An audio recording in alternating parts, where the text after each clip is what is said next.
Hi friend. విజేతలకు ఉండాల్సిన 10 లక్షణాలేంటి?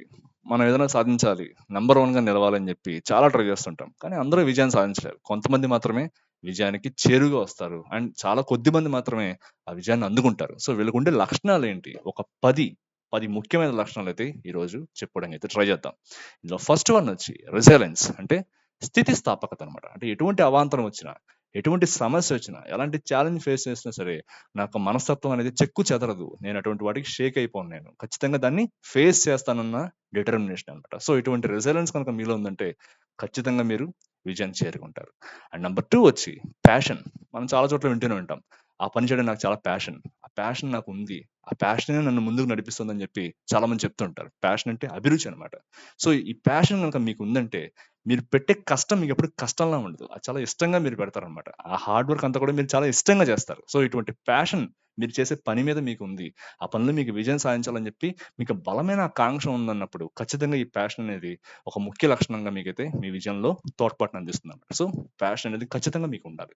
Number 3 వచ్చి సెల్ఫ్ డిసిప్లిన్. అంటే మనం ఏదైనా పని అనుకున్నాం. పని అనుకున్నప్పుడు ఒక పని చేయాలి. ఒక దాంట్లో విజయం సాధించాలంటే ఖచ్చితంగా కొన్ని సాక్రిఫైసెస్ అనేవి మనం చేయాల్సుంటుంది. ఆ త్యాగాలనేవి చేయందే ఆ విజయం మనకి దొరకదనమాట. మీరు చాలా చోట్ల చూసే ఉంటారు.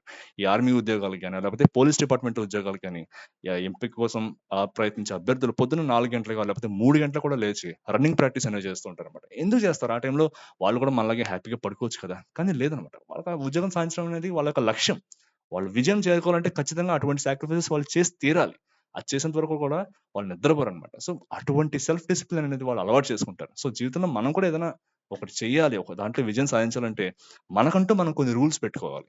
దాన్ని మనం పాటించాలి. అటువంటి సెల్ఫ్ డిసిప్లిన్ మనంతట మనమే మనం అలవాటు చేసుకోవాలనమాట. సో, ఇటువంటి సెల్ఫ్ డిసిప్లిన్ గనక మీలో ఉందంటే ఖచ్చితంగా మీరు విజయాన్నయితే సాధించగలుగుతారనమాట. నంబర్ 4 వచ్చి కంటిన్యూయస్ లెర్నింగ్. చాలా మంది చేసే మిస్టేక్ ఏమంటే ఒక పని చేస్తున్నప్పుడు అంతవరకు వాళ్ళ దగ్గర ఉన్న నాలెడ్జ్ సరిపోతుందిలే ఆ పని చేయడానికి అని చెప్పి ఆ పైపైన ఇంకా ఏం నేర్చుకోవాలో వాటినన్నిటిని కూడా నెగ్లెక్ట్ చేస్తారు. నేర్చుకోరనమాట. కానీ జీవితం ఎప్పుడు కూడా కంటిన్యూయస్ లెర్నింగ్‌తోనే ఉండాలనమాట. సో, ఎప్పటికప్పుడు మనం కొత్త విషయాలు నేర్చుకుంటూనే ఉండాలి.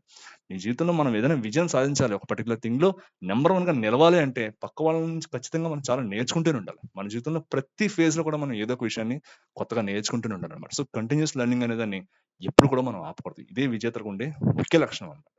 నంబర్ 5 వచ్చి అడాప్టబిలిటీ. అడాప్టబిలిటీ అంటే ఏంటంటే ఒక పర్టిక్యులర్ సిట్యుయేషన్ తగ్గట్టుగా మనల్ని మనం మలుచుకోవడం, లేకపోతే ఆ పర్టిక్యులర్ సిట్యుయేషన్‌కి మనం అడాప్ట్ అవ్వడం అనమాట. మీరు ఎగ్జాంపుల్ మీకు చెప్పాలంటే ఒక నది యొక్క లక్ష్యం ఏంటి? సముద్రాన్ని చేరుకోవడం.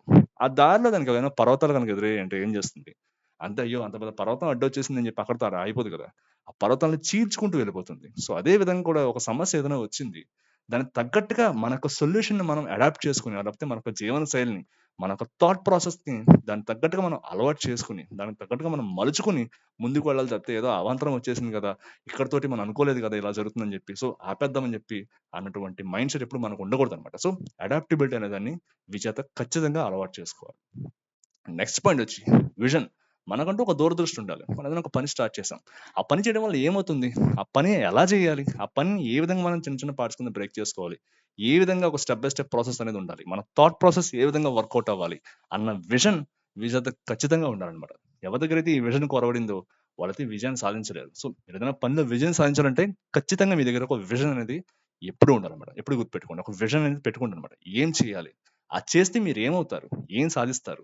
ఆ సాధించాలంటే ప్లాన్ ఆఫ్ యాక్షన్ ఏంటి? మీ గోల్ ఏంటి? ఇట్లాంటివన్నీ కూడా విజన్‌లో పార్ట్స్ అన్నమాట. సో, మీరు విజేత అవ్వాలంటే ఖచ్చితంగా మీకంటూ ఒక విజన్ అనేది ఖచ్చితంగా ఉండాలి. అండ్ నెక్స్ట్ పాయింట్ వచ్చి పర్సిస్టెన్స్ అంటే పట్టుదల. ఒక పని సాధించాలి. దాంట్లో నేను నంబర్ 1గా నిలవాలి. కష్టపడాలి. ఏం చేసినా సరే నేనైతే ఆ పని సాధిస్తానన్న పట్టుదల మీలో ఉండాలి. అటువంటి పట్టుదల కావాలంటే దాని వెనకాల ఒక డీప్ ఎమోషన్ తో కూడిన ఒక మోటివేషన్ కూడా మీ వెనకాల ఎప్పుడూ ఉండాలన్నమాట. సో, ఇటువంటి పట్టుదల అనేది లేకపోతే ఖచ్చితంగా మీరు అనుకున్న పనిలో మీరెప్పుడు విజయం సాధించలేరు. సంథింగ్ ఏదో ఒక డ్రైవింగ్ ఫోర్స్ అనేది ఉండాలి కదా! ఆ పని చేయాలంటే.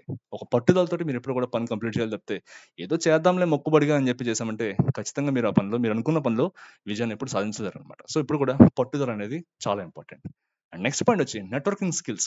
మనం అనుకున్న పనిలో మనకు చాలా మందితో పరిచయాలవుతాయి. లేకపోతే కొంతమందితో మనం కావాలని కొన్ని పరిచయాలు కూడా పెంచుకోవాల్సొస్తుందన్నమాట. సో, దీనికి తగ్గటువంటి అంటే మన యొక్క నెట్వర్క్‌ని పెంచుకోవడానికి తగ్గ స్కిల్స్ కూడా మనం ఎప్పుడు కూడా పెంపొందించుకోవాలి. ఎప్పుడు కూడా విజయం అనేది మన ఒక్కళ్ళే కూర్చుంటే ఎప్పుడు వచ్చేదన్నమాట. ఇది చాలా తప్పు. చాలా మిస్టేక్ ఇది. అందరూ అనుకునే మిస్టేక్ ఎప్పుడు కూడా. మన చుట్టుపక్కల సహకారం కూడా మనకెంతో అవసరం అవుతుంది. సో, ఇటువంటి వాళ్ళ యొక్క సహకారాన్ని పెంపొందించుకోవడానికి మనం ఏ విధంగా బిహేవ్ చేయాలి? వాళ్ళతోటి ఎలా మాట్లాడాలి? ఎలా మూవ్ ఆన్ అవ్వాలి? ఏ విధంగా చేయాలి? ఎక్కడితోటి ఎవరితోటి మనం ఫ్రెండ్‌షిప్ చేయాలి? ఎక్కడ ఎవరిని వదిలేసేయాలి? ఇవన్నీ కూడా నెట్వర్కింగ్ స్కిల్స్‌లోకి వస్తాయన్నమాట. సో, ఒక విజేతగా మీరు నిలవాలంటే, మీరు అనుకున్న పనిలో మీరు విజయం సాధించాలంటే ఖచ్చితంగా మీకు నెట్వర్కింగ్ స్కిల్స్ కూడా ఉండాలన్నమాట. అండ్ చివరగా లీడర్‌షిప్ స్కిల్స్ కూడా మీకుండాలి. ఖచ్చితంగా ఒక సమస్యొచ్చింది. మీ వెనకాల మిమ్మల్ని నమ్ముకుని ఒక టీమ్ ఉంది. లేకపోతే సంథింగ్ మీరు ఒక బృందంగా ఏర్పడి ఒక పని సాధించడానికి మీరు ట్రై చేస్తున్నారు. ఖచ్చితంగా మీలో లీడర్‌షిప్ స్కిల్స్ కూడా ఉండాలి. ఒక లీడర్‌కి, ఒక మేనేజర్‌కి తేడా ఏంటంటే, మేనేజర్ ఎప్పుడు కూడా వాళ్ళ కింద వాళ్ళని పీడిస్తూ ఉంటాడు. నువ్వు చేయాలి. సంథింగ్ ఏది చేయాలి. నువ్వు చేయకపోతే అవ్వలేదు. ఏమైనా పని చేయకపోతే కింద వాళ్ళ మీద తోస్తుంటాడు. ఏదైనా సక్సెస్ వచ్చిందంటే అతను తీసుకుంటూ ఉంటాడు. కానీ లీడర్ అలా కాదు. తన వాళ్ళని ఎప్పుడు మోటివేట్ చేస్తూ ఉండాలి. వాళ్ళ పని చేయడానికి ప్రోత్సహిస్తూ ఉండాలి. ఖచ్చితంగా మనం సక్సెస్ సాధిస్తాం. నమ్మకం ఉంచని చెప్పి నలుగురికి అతని మీద నమ్మకం కలిగేలా బిహేవ్ చేయాలి. సో, ఇటువంటి లీడర్‌షిప్ స్కిల్స్ కూడా మీరు పెంపొందించుకోవాలి. సో, మీరు గనక మీ జీవితంలో విజేతగా నిలవాలంటే ఖచ్చితంగా లీడర్‌షిప్ స్కిల్స్ కూడా మీలో ఉండాలి.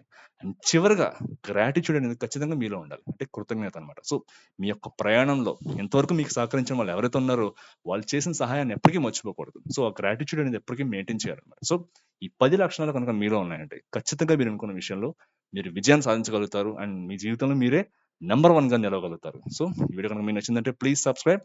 అండ్ మరొక వీడియోలో మళ్ళీ కలుసుకుందాం. అంతవరకు టేక్ కేర్. బై.